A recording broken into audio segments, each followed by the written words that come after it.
Vick deserved better. Did he though? Hey, you ain't the kid. Did he though? I think he got what he deserved. But let me explain. First off, if you're watching this, I'm assuming you're all the way caught up with the Penguin series, or at the very least are familiar with it, or just don't care and want to be entertained. I'm going to do something different here. Instead of starting at the beginning, I'm going to start that explosively brilliant yet predictable ending and work my way back. At the end of Penguin, we see Oz Cobb. Side note, I can't be the only one who still says Cobblepot, right? Right? Seemingly on top of the world, just besting not one but two of his major enemies, successfully wormed his way into connections with politicians, uniting all the major gangs within Gotham and essentially sitting atop them all as the new kingpin of the city. And there, right alongside him, is his right hand man who's been there through it all with him, Vick Aguilar. Now, in most stories, this would be a happy ending, but guess what? This isn't that type of story, and it doesn't have that type of ending. Or at least not really for Vic. Oz proceeds to then suffocate and choke the life out of Vic, who moments before expressed how they were really like family now. Now, if I'm being honest, this was absolutely heartbreaking, and that's with the fact that I knew deep down he was never going to make it out of the show. He was always going to kill him. So why do I say he deserves it? Simply put, the boy knew better and had multiple opportunities to not only get away, but to start a new life and genuinely be happy. But allowed greed and a false sense of belonging to cloud his judgment. We were shown and given multiple examples throughout the series of him continuously knowing certain things were bad or things he just straight up knew he shouldn't be doing, but still doing them anyway. Not a super, but still wholly important example of this was early in the season when he first starts to drive for Oz. He's parked on a street in pretty much a no parking zone where he's approached by a police officer. He then proceeds to bribe the police officer with all the money in his pocket, which I do think the police officer was probably going to take anyway. Nonetheless, he bribes him so Oz's car doesn't get potentially searched or towed. I almost guarantee that this was something that he would have never done or thought of before meeting Oz. This right here is 100% an Oz move. And the thing about it is, Oz most likely would have been able to do it with giving away less money or maybe none at all. He's just like that. This is one of the first examples where we really get to see him acting out of character. Now, quick side note, clearly when we first meet Vic, he's no angel. He's literally with a group of guys trying to steal the rims off a nice car. Now, don't get me misconstrued. A poor 17-year-old kid trying to steal the rims off some rich guy car is a far cry away from being the right hand man of a kingpin. Vic may have not been on the right path before he met Oz, but 100% his life was going in, I would say, a better direction than it went after he met him. But back to the point, him bribing the police officer was the beginning of us seeing Vic trying to morph into a character that's not really him. A way larger microcosm of this happens towards the latter half of the season when Vic murders a guy called Squid. Now, to be fair, I'm not going to say Squid had it coming, but if you say it, I'm cool with it. Nonetheless, Vic murders him. Squid was a guy who seemingly Vic might have looked up to, maybe he was friends by association, or he was just straight up scared of him.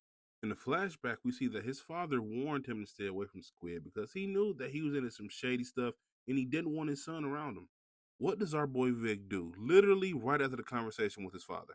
He proceeds to go hang out with Squid and some other guys. Now, again, he is a 17-year-old kid, and at that age, it's very hard to see the bigger picture.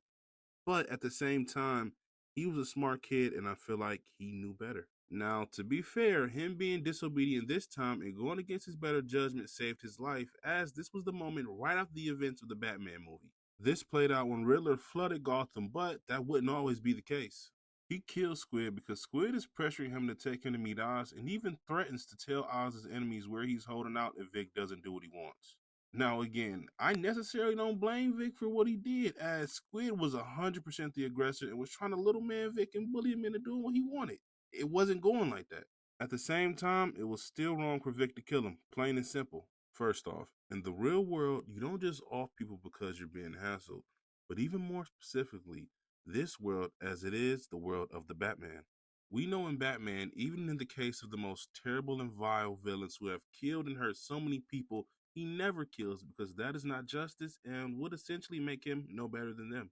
He is our gold standard and beacon of moral high ground and justice within the universe, and he would never have done what Vic did, especially for nothing as meaningless as being threatened. On top of that, Vic knew it was wrong and he went against everything he was taught and the way he was raised and what to believe in. That's why he even had such a hard time doing it in the first place and even broke down and said sorry to Squid as he bled out in the alley. He may have felt justified, but it wasn't justice. But on the other hand, you know who would have killed Squid in a heartbeat? Oz.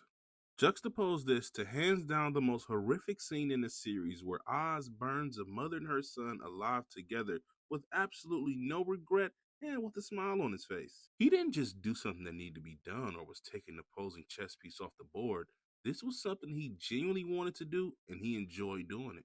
He had all the look and wonder on his face of a happy kid, but at the same time, the face of a demon. Oz is 100% being truly who he is in this moment. And I feel like these moments throughout the show where he does things that are considered heinous are when we truly get to see who is Oz at his core. Seemingly, we can say with certainty this is who he's been his whole life, which we got no better example than him killing his brothers when he was just a boy.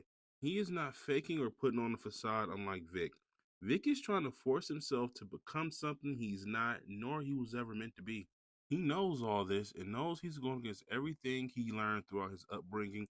On top of that, he's seen all the signs on the wall, but just didn't think Oz would do that to him or was simply just oblivious to it. He watched Oz backstab and go against people he once called allies or even had an alliance with. That should have been his earlier warnings. For God's sakes, he made the kid lay in the grave and literally told him, I could kill you. That should have been his first warning right there. Now, by no means am I trying to be hard on Vic. He still is a child, as he's only 17 during the Penguin Show and was easily manipulated by Oz into becoming, well, whatever he wanted him to be. He lost his entire family, some friends, and most likely the majority of people he knew. In situations like this, it's easy to gravitate to any solution that seems like a way out, or more importantly, it's even easier to be manipulated by someone who knows how to use that grief to their advantage. The thing is, Vic didn't lose everything, as he not only had the girl he loved, but he also still had his life in front of him and a future that he could work towards. He allowed himself to be taken by the glitz and glamour of the gangster lifestyle and pursued it against all his better judgment. And he ultimately paid the ultimate price, his life. Vic was a smart kid and he knew where this path would lead him. He even states when he makes the decision not to go with his girlfriend in a return to Oz that he would kill him. Now, it's no secret that the Penguin series take inspiration from mob and gangster media, but more specifically, you can see the inspiration of The Sopranos. I liken this moment with Vic saying he's going to kill me with the iconic moment of Chris Moltisanti saying he's going to hell for Tony Soprano. Same vibe. In both cases, they just didn't know how right they were. Our boy Vic was a great character and perfect addition to the Penguin series, but unfortunately, he was never going to have a happy ending from the moment he met the Penguin. In the end, Vic becomes another nameless stepping stone of the Penguin on his rise to becoming the Kingpin of Gotham, never to be remembered. And that wraps it up. Penguin was such a great show and I really enjoyed it. There are so many great themes and undertones to it that I would love to dive into. Thinking about doing a video on the bird himself if you guys want it. But until then, take care.